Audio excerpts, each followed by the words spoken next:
ਲੱਭਿਆ ਜਿਸਦਾ ਇੱਥੇ ਉੱਤੇ ਦੋ ਜਹਾਨ ਆ ਜਗਾਤ ਕਰੇ ਕੋਈ ਨਾ ਨਾਪ ਪੈਮਾਨਿਆਂ ਵਿੱਚ ਪੈਮਾਇਸ਼ ਨਾ ਕੋਈ ਰਖਾਈਆ ਸੋ ਕਰਨ ਆਇਆ ਖੇਲ ਅੰਤਰ ਜਾਮੀ ਪੁਰਖ ਵਿਨਾਸ਼। ਉਹ ਖੇਲ ਕਰਨ ਆਇਆ ਹੁਣ ਕਲਯੁਗੀ ਅੰਤਮ ਕਰਨੀ ਦਾ ਕਰਤਾ ਦਿਆ ਕਮਾਈਆ। ਉਹ ਕੀ ਕਰਤਾ ਉਹ ਸਾਰਿਆਂ ਦੀ ਇੱਥੇ ਉਤਪਤੀ ਕਰਨ ਵਾਲਾ। ਉਹ ਦਇਆ ਕੀਤੀ ਆ ਉਸਨੇ ਦਇਆ ਕਮਾਈ ਆ ਦਇਆ ਕਰਕੇ ਹੀ ਆਪ ਜੀ ਨੂੰ ਆਪਣੇ ਚਰਨਾਂ ਨਾਲ ਲਾ ਲਿਆ।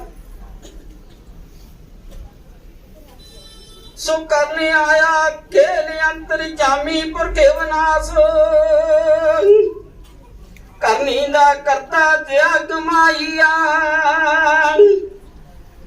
ਵਿਛੜੀ ਰਹਿਣ ਨ ਦੇਵੇ ਕੋਈ ਸਖੀ ਨਾਰ ਕਮਜਾਤ। ਉਸਨੇ ਐਸੀ ਕਿਰਪਾ ਕਰ ਦਿੱਤੀ ਕਿ ਕੋਈ ਹੁਣ ਸਖੀ ਹੈ ਜਿਹੜੀ ਉਹਦੇ ਨਾਲ ਵਿਛੜੀ ਹੋਈ ਹੈ ਨਾਰ ਕਮਜਾਤ ਨਹੀਂ ਰਹੇਗੀ ਕਿਉਂਕਿ ਕਿਰਪਾ ਕਰ ਦਿੱਤੀ ਪਰਮੇਸ਼ਰ ਨੇ। ਜੋ ਅਸੀਂ ਆਤਮਾਵਾਂ ਨੇ ਜੁਗ ਜੁਗਾਂ ਦੀਆਂ ਕੁਵਾਰੀਆਂ ਸੀ ਉਸ ਨੂੰ ਪਰਮੇਸ਼ਰ ਜੀ ਨੇ ਆ ਕੇ ਵਰ ਲਿਆ ਸੁਹਾਗਣਾ ਕਰ ਦਿੱਤਾ। ਕਲਖਣੀ ਰੂਪ ਨਾ ਕੋਈ ਬਣਾਈਆ ਅੰਦਰ ਵਾਰ ਗੋਪਤ ਯਾਰ ਰੂਪਤ ਦੋਵੇਂ ਕਰ ਦੇ ਪਾਕ। ਸੋ ਪਰਮੇਸ਼ਰ ਜੀ ਨੇ ਕਿਰਪਾ ਕਰ ਦਿੱਤੀ ਸਾਡੀ ਅੰਦਰੋਂ ਰੂਹ ਵੀ ਆਤਮਾ ਉਸ ਨੂੰ ਵੀ ਪਾਕ ਕਰਦਾ ਤੇ ਬਾਹਰੋਂ ਸਾਡਾ ਪੰਜ ਦਾ ਸਰੀਰ ਹੈ ਜਿਹੜਾ ਇਸ ਨੂੰ ਵੀ ਪਵਿੱਤਰ ਕਰਦਾ ਤੇ ਕਿਉਂਕਿ ਚਰਨਾਂ ਦੀ ਛੋਹ ਦੇ ਦਿੱਤੀ ਸਰਗੁਣ ਸਰੂਪ ਪਰਮੇਸ਼ਰ ਨੇ ਆ ਕੇ ਸਾਕਿਆ ਇਹ ਸਿੰਘਾਸਨ ਤੇ ਬਿਰਾਜਮਾਨ ਹੋ ਕੇ ਆਪ ਜੀ ਦੇ ਘਰਾਂ ਦੇ ਜਾ ਕੇ ਧਰਤੀ ਨੂੰ ਪਵਿੱਤਰ ਕੀਤਾ ਤੇ ਆਪ ਜੀ ਦੇ ਘਰ ਦੇ ਭੋਜਨ ਛਕੇ। ਅੰਦਰ ਬਾਹਰ ਗੋਪਤ ਯਾਰ ਰੂਪਤ ਦੋਵੇਂ ਕਰ ਦੇ ਪਾਕ। ਪਨੀਤ ਪਵਿੱਤਰ ਆਪ ਕਰਾਈਆ ਇੱਕ ਜਵਾ ਕੇ ਤੁਰਦਾ ਜਾਪ। ਪਰਮੇਸ਼ਰ ਜੀ ਨੇ ਕੀ ਕਿਰਪਾ ਕਰ ਦਿੱਤੀ। ਉਹ ਕਹਿੰਦਾ ਮੈਂ ਹੁਣ ਹੱਠ ਯੋਗ ਨਹੀਂ ਕਰਵਾਉਣਾ ਕੋਈ ਭਗਤੀ ਨਹੀਂ ਕਰਾਉਣੀ ਕੋਈ ਠੰਡੇ ਪਾਣੀਆਂ 'ਚ ਨਹੀਂ ਨਹਾਉਣਾ ਸਿਰਫ ਇੱਕੋ ਜਾਪ ਦਿੱਤਾ ਸੋਹੰਗ ਮਾਰੇ ਸ਼ੇਰ ਸਿੰਘ ਵਿਸ਼ਨੂੰ ਭਗਵਾਨ ਦੀ ਜੈ ਦਾ। ਇੱਕੋ ਜਪਾ ਕੇ ਤੁਰਦਾ ਜਾਪ ਜੀਵਨ ਜੁਗਤ ਦਾ ਬਦਲਾਈਆ। ਸਾਰੀ ਜੀਵਨ ਜੁਗਤੀ ਬਦਲ ਕੇ ਰੱਖ ਦਿੱਤੀ ਪਰਮੇਸ਼ਰ ਜੀ ਨੇ। ਬਿਨਾ ਬੇਨਤੀ ਕੀਤੀ ਅਰਦਾਸ। ਉਹ ਪਰਮੇਸ਼ਰ ਇੰਨਾ ਡਾਢਾ ਹੈ ਨਾ ਅਸੀਂ ਅਜੇ ਬੇਨਤੀ ਕਰਦੇ ਹੀ ਨਹੀਂ।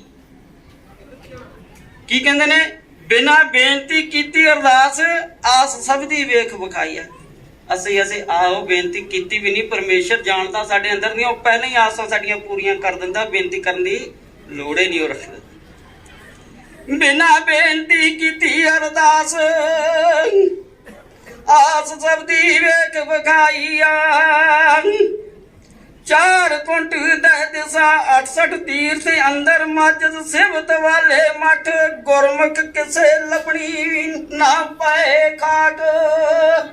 ਕੀ ਕਹਿੰਦੇ ਨੇ ਪਰਮੇਸ਼ਰ ਜੀ ਕਿ ਹੁਣ ਐਸੀ ਹੀ ਕਿਰਪਾ ਕਰ ਦਿੱਤੀ ਪਰਮੇਸ਼ਰ ਜੀ ਨੇ ਆਪ ਜੀ ਨੂੰ 68 ਤੀਰਥਾਂ ਤੇ ਜਾ ਕੇ ਮੱਠਾਂ ਦੇ ਵਿੱਚ ਜਾ ਕੇ ਸਿਵਤ ਵਾਲਿਆਂ ਦੇ ਵਿੱਚ ਜਾ ਕੇ ਮਸੀਤਾਂ ਦੇ ਵਿੱਚ ਜਾ ਕੇ ਉਹ ਮੱਥੇ ਨੂੰ ਲਾਉਣ ਵਾਲੀ ਖਾਕ ਆ ਜਿਹੜੀ ਉਹ ਲੱਭਣੀ ਨਹੀਂ ਪਏਗੀ।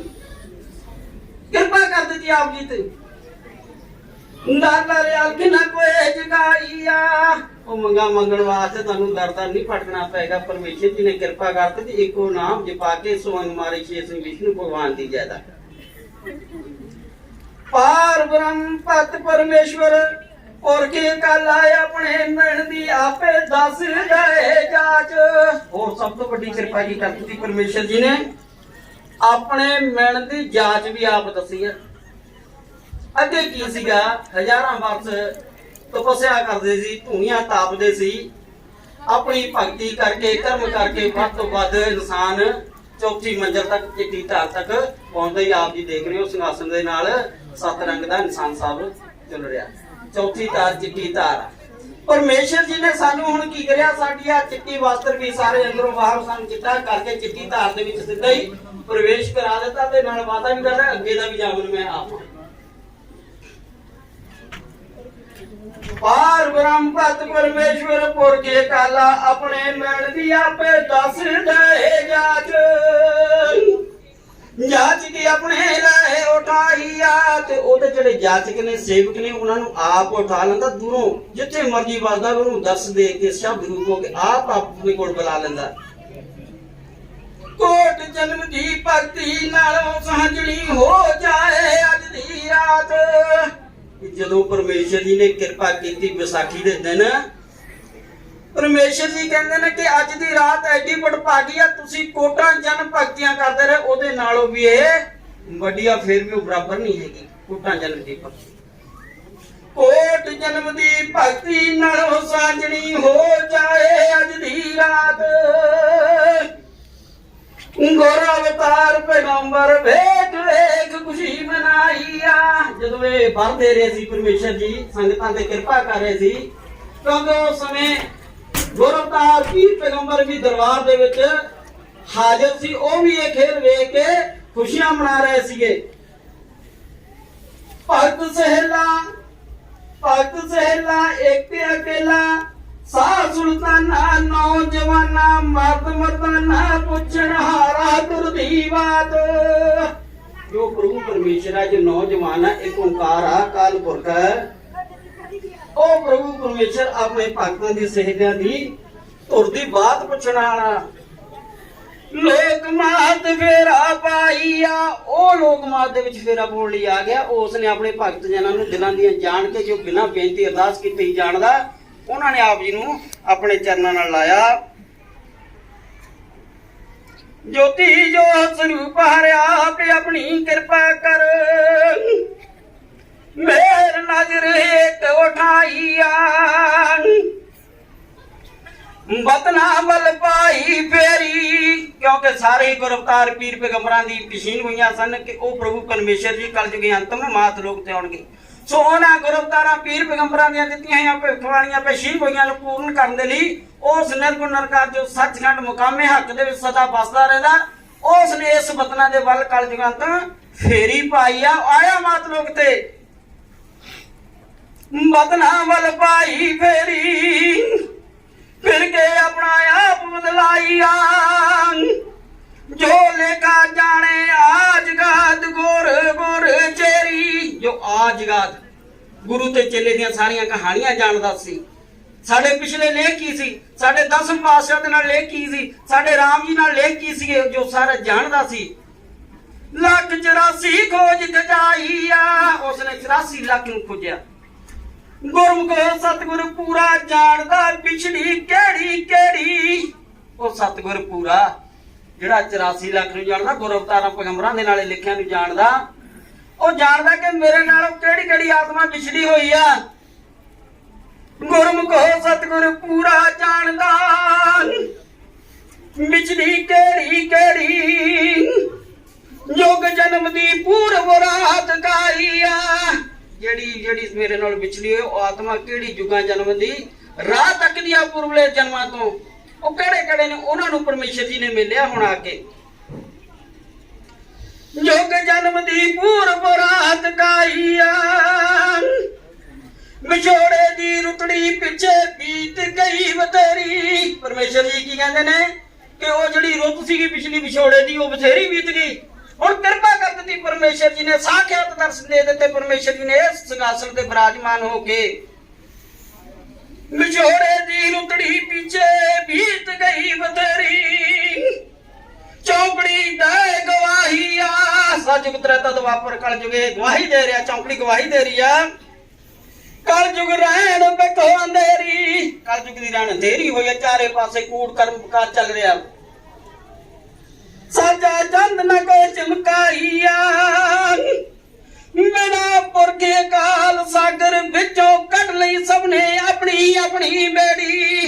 ਕਿਰਪਾ ਕਰ ਦਿੱਤੀ ਜਿਹੜੀਆਂ ਸਾਡੀਆਂ ਡੂੰਘੇ ਸਾਗਰਾਂ ਦੇ ਵੀ ਬੇੜੀਆਂ ਡੁੱਬੀਆਂ, ਆਪੋ ਆਪਣੀ ਸਾਰੇ ਦਰਸ਼ ਕਰਕੇ ਕੀ ਹੋ ਗਿਆ ਕੱਢ ਲਈਆਂ। ਧੰਨ ਭਾਗ ਜੇ ਗੁਰਮੁਖ ਤੁਸਾਏ ਅੰਦਰੋਂ ਛੇੜ, ਸੌਰੀ, ਬਿਨਾ ਪੁਰਖੇ ਕਾਲ ਸਾਗਰ ਵਿੱਚੋਂ ਕੱਢ ਲਈ ਸਭ ਨੇ ਆਪਣੀ ਆਪਣੀ ਬੇੜੀ। नौका नाम न को बखाइया, अविनाशी करता दीन दयाल, निर्गुण धार हो के लाए कोई ना देरी। ओ देरी नहीं लाउंदा तारन लग्या,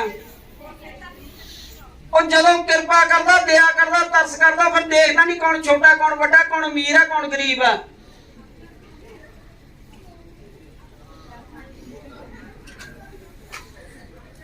डेरियां विच ਸੰਸਾਰ ਦੇ ਜਿਹੜੇ ਡੇਰੇ ਨੇ ਸੰਤਾਂ ਮਹਾਤਮਾ ਦੇ ਉਹਦੇ ਚੋਂ ਡੰਡੇ ਉਠਾ ਦਿੱਤੇ, ਕਿਉਂਕਿ ਉਹ ਝੰਡੇ ਜਿਹੜੇ ਚੱਲਣ ਵਾਲੇ ਨੇ ਉਹ ਵੀ ਖਤਮ ਕਰ ਦਿੱਤੇ ਜਿਹੜੇ ਉਹਨਾਂ ਦੇ ਡੇਰਿਆਂ ਤੇ ਸੀਗੇ। ਧੰਨ ਭਾਗ ਜੇ ਗੁਰਮੁਖੋ ਤੁਸਾਂ ਏ ਅੰਦਰੋਂ ਛੇੜ ਛੇੜੀ ਇੱਕੋ ਮੰਜ਼ਲ ਦੱਸ। ਧੰਨ ਭਾਗ ਜੇ ਗੁਰਮੁਖੋ ਤੁਸਾਂ ਏ ਅੰਦਰੋਂ ਛੇੜ ਛੇੜੀ ਮੰਗਤ ਹੋ ਕੇ ਮੰਗ ਮੰਗਾਈ ਆ। ਤੁਸੀਂ ਮੰਗਤੇ ਬਣ ਕੇ ਮੰਗ ਲਈ, ਅੰਦਰੋਂ ਤੁਸੀਂ ਅੰਦਰੋਂ ਛੇੜ ਛੇੜੀ ਆ ਆਤਮਾ ਤੋਂ। ਉਹਨੂੰ ਜਦੋਂ ਅਸੀਂ ਅੰਤਰ ਆਤਮਾ ਤੋਂ ਪਰਮੇਸ਼ਰ ਨੂੰ ਯਾਦ ਕਰਦੇ ਹਾਂ ਤੇ ਉਹ ਸਾਡੀ ਮੰਨਦਾ, ਸਾਨੂੰ ਗਲ ਦੇ ਨਾਲ ਲਾਉਂਦਾ। ਸਾਡੀਆਂ ਔਖੇ ਸਮੇਂ ਦੇ ਵਿੱਚ ਜਿੱਥੇ ਵੀ ਤੁਸੀਂ ਯਾਦ ਕਰਦੇ ਹੋ ਉਹ ਮਿਲਦਾ। ਅੱਗੇ ਕੂੜ ਦੀ ਰਹਿਣ ਦਵੇ ਅੰਧੇਰੀ ਆਂਦਾ ਨੇਰਾ ਦੇ ਗਵਾਈਆ ਜੋਤੀ ਜੋ ਸਰੂਪ ਹਰਿਆ ਪੇ ਆਪਣੀ ਕਿਰਪਾ ਕਰ ਮੇਰ ਨਜ਼ਰ ਇੱਕ ਉਠਾਈਆ। ਤੋਰਨਾ ਬਤਨ ਆਕੇ ਪੜਨ ਦੇਵੇ ਕੋਈ ਪੋਥੀ। ਸੋ ਪਰਮੇਸ਼ਰ ਜੀ ਨੇ ਹੁਣ ਕਿਰਪਾ ਕੀ ਕਰਤੀ, ਉਹ ਕਹਿੰਦਾ ਮੈਂ ਆ ਕੇ ਹੁਣ ਕੋਈ ਹੱਠ ਜੋਗ ਤਪ ਜੋਗ ਜਾਂ ਬਾਣੀਆਂ ਨਹੀਂ ਪੜਨ ਦੇਣੀਆਂ, ਹੁਣ ਪੋਥੀਆਂ ਨਹੀਂ ਪੜਨ ਦੇਣੀਆਂ। ਬਤਨ ਆਕੇ ਪੜਨ ਦੇਵੇ ਕੋਈ ਪੋਥੀ ਪੁਸਤਕਾਂ ਤੋਂ ਖੜਾ ਲੈ ਛਡਾਈਆ। ਉਹਨੇ ਪੁਸਤਕਾਂ ਤੋਂ ਗ੍ਰੰਥਾਂ ਤੋਂ ਸਾਡਾ ਖੜਾ ਛਡਾਉਂਦਾ। ਇੱਕੋ ਮਿਹਰ ਦੀ ਦਇਆ ਨਿਗਾਹ ਕਰਕੇ ਤਰਸ ਕਰਕੇ ਇੱਕੋ ਮੰਜ਼ਲ ਦੱਸੇ ਸੌਖੀ ਸਹਿਜ ਪੜਦਾ ਦੇ ਉਠਾਈਆ। ਸੋ ਉਸਨੇ ਇੱਕੋ ਮੰਜ਼ਲ ਦੱਸ ਸਹਿਜ ਨਾਲ ਇੱਕੋ ਨਾਮ ਦਿੱਤਾ। ਸੋ ਅੰਗ ਮਹਾਰਾਜ ਸ਼ੇਰ ਸਿੰਘ ਵਿਸ਼ਨੂੰ ਭਗਵਾਨ ਦੀ। ਜਾਂ ਹੁਣ ਸਾਨੂੰ ਕੋਈ ਬਾਣੀਆਂ ਪੜਨ ਦੀ, ਹੱਠ ਜੋ ਕਰਨ ਤਪ ਜੋ ਕਰਨ ਦੀ ਕੋਈ ਗੁੰਜਾਇਸ਼ ਨਹੀਂ ਛੱਡੀ। ਪੁਰਖ ਕਾਲ ਨੇ ਮੇਰੇ ਨੇ ਸ਼ਹਿਨਸ਼ਾਹ ਨੇ ਕਿਰਪਾ ਕਰਤੀ, ਦਇਆ ਕਰਤੀ, ਤਰਸ ਕਰ ਦਿੱਤਾ, ਆਪਣੇ ਚਰਨਾਂ ਦੇ ਨਾਲ ਪਿਆਰ ਪਾ ਲਿਆ, ਪ੍ਰੀਤ ਗੂੜੀ ਬਖਸ਼ ਦਿੱਤੀ। ਜਿਹੜਾ ਇੱਕ ਵਾਰ ਪਰਮੇਸ਼ਰ ਜੀ ਦੇ ਚਰਨਾਂ ਤੇ ਨਤਮਸ ਹੋ ਗਿਆ, ਆਪਣਾ ਆਪ ਅਰਪਣ ਕਰ ਦਿੱਤਾ, ਉਸ ਨੂੰ ਪਰਮੇਸ਼ਰ ਜੀ ਆਪਣੇ ਗਲੇ ਦੇ ਨਾਲ ਲਾ ਲੈਂਦੇ ਨੇ। ਲਿਖਤ ਹੋਰ ਵੀ ਅੱਗੇ ਬਹੁਤ ਅੱਛੀ ਆ। ਦਾਸ ਪਹਿਲਾਂ ਹੀ ਟਾਈਮ